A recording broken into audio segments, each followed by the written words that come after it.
my dear students, as I have already been directed by the principal to take up the subject media law for the 3-year LLB. In the previous class, we have covered the introductory part of the Unit 1, wherein we have covered the topic with relating to the media and law and how far it is relevant with relating to the freedom of speech that is being guaranteed by the Indian Constitution. As I already told you in the previous session, the media law is consisting of the 4 units, wherein the first unit is exclusively dealt with relating to the introductory part and also the freedom of speech. And the second unit now we are going to take up is exclusively dealing with the Films Cinematography Act 1952 and the connected rules of 1983 Cinematography Act rules, which have been challenged in the Supreme Court of India in the celebrated case of Abbas case, 1971 Supreme Court, page 481. So, that is the second unit. Of course, the third unit, as already told you, that is relating to the development of the Right to Information Act. And the fourth unit is exclusively concentrating on the Right to Information Act, its objects and its salient features and elite factors with relating to the RTA. So now we are dealing with the second unit, which is covered with the films and the freedom of speech. So as already you know pretty well that freedom of speech is speech and expression is guaranteed under Article 19, Clause 1, Subclause J in the Part 3 of the Indian Constitution, the freedom of speech. So, freedom of speech, how far it can be related to the films, how far it can be correlated with relating to the Cinematography Act 1952 and the Cinematography Rules 1983. So, as I suggest that films, radio and television, of course, that the 3 topics that are to be dealt with in the second unit, they are all with relating to the concept of the freedom of speech guaranteed by the Indian Constitution under the Part 3 of the Indian Constitution. So here, as far as the freedom of speech is concerned, the filmmakers, they are able to express their opinion, their arts, their ways of printing in the various modes in the films and cinema directly to the public, even to the downtrodden also. That means whatever they express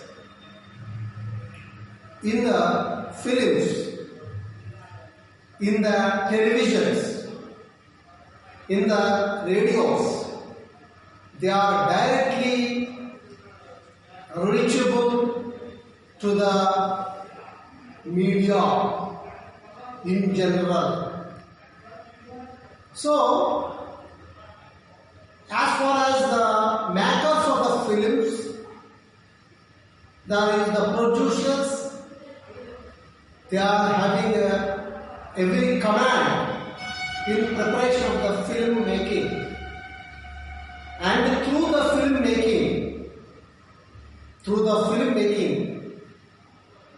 they are able to extract various elements of the society, how the society is being largely affected by, say for example, corruption, say for example, the aspects with relating to the caste systems, how the upper caste, they are suppressing the lower caste and downtrodden. All these things they are able to express and produce the films. That what happened in the case of Rangarajan versus Jagajjeevan Rao, 1989 Supreme Court 574. In the film, this is a case law which relating to Ore Oru Gramatille, Ore Oru Gramatille.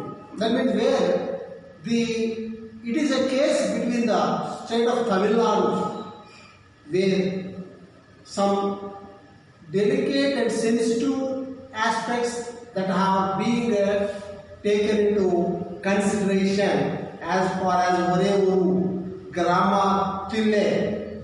So here, before taking up the issues with relating to the freedom of speech that has been guaranteed under 19 class 1 subclass A of the Indian Constitution, what extent the restrictions that are being imposed through the instrumentality of the Cinematograph Act 1952, through the instrumentality of the Cinematography Act 1952 and its 1983 rules, especially in the case of K. Appa versus Union of India 1971 Supreme Court. The rules of 1983 of the Cinematography Act, which have been taken into consideration, they have been challenged in the Supreme Court. In this, the Supreme Court has given a bold remarks against the instrumentality of the censor board that has been established under the 1952 Act and their powers. So here, the Supreme Court has categorically stated that the K. Abbas case versus Union of India, in which that the board should not directly deal with the stoppage of the films. Here, the various cuts have to be sometimes, if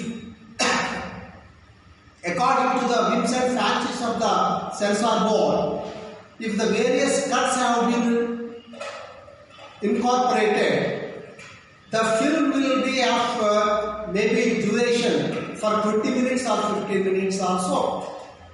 Actually, which will run for the 2 hours. If various cuts that have been suggested by directed by the censor board, the film will be reduced only for the, say for example, 15 minutes or 20 minutes or so. In such a case, the life of the producer, the life of the filmmakers, they will be put in the jeopardy. That means they will become with the doldrums, financial crisis.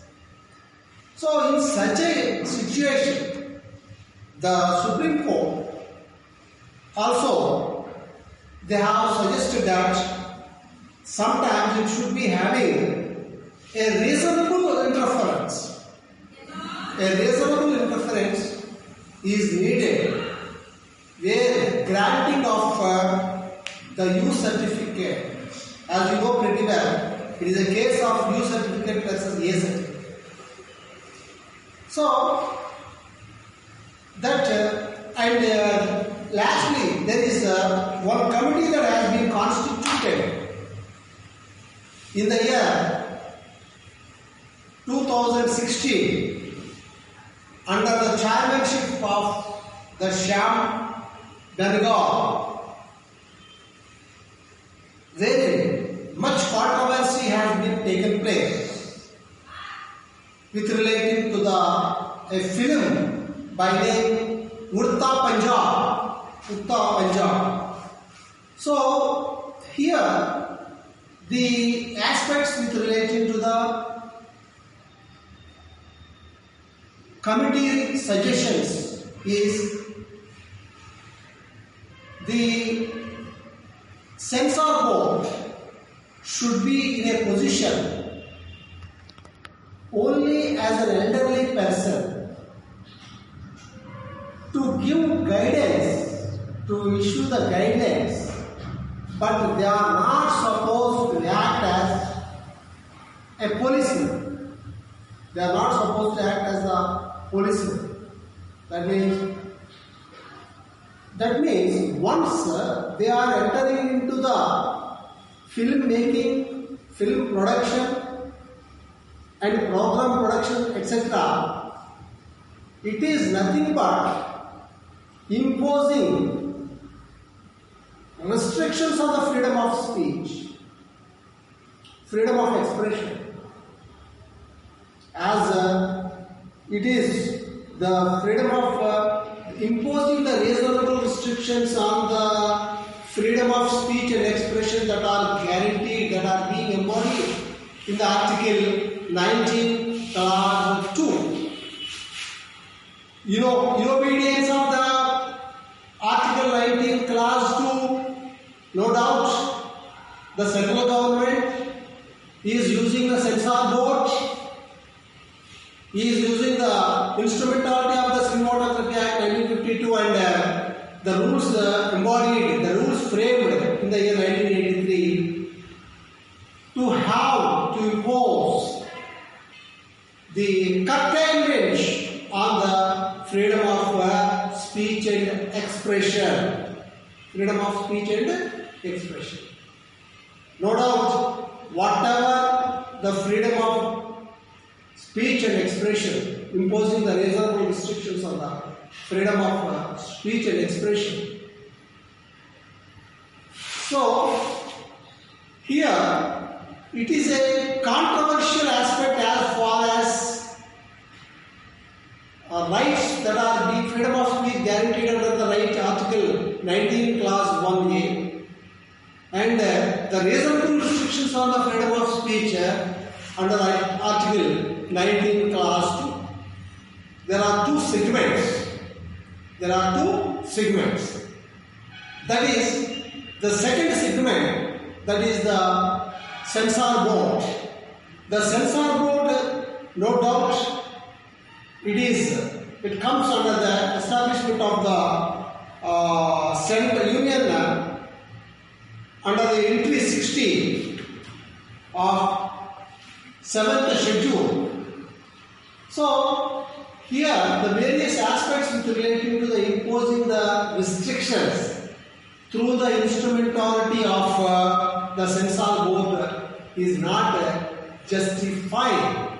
The Supreme Court the Supreme Court also categorically stated that imposing too much restrictions on the various filmmaking, on the various cinemas, on various productions will be detrimental to the producers and the filmmakers, detrimental to the various producers and filmmakers.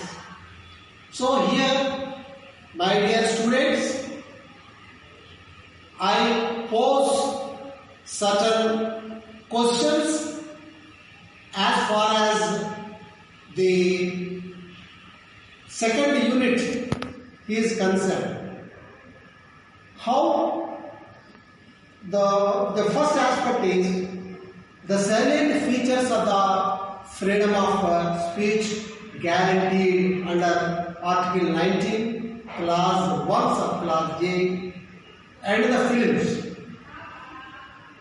And the second point is the salient features of the 1952 Cinematography Act, a critical appraiser.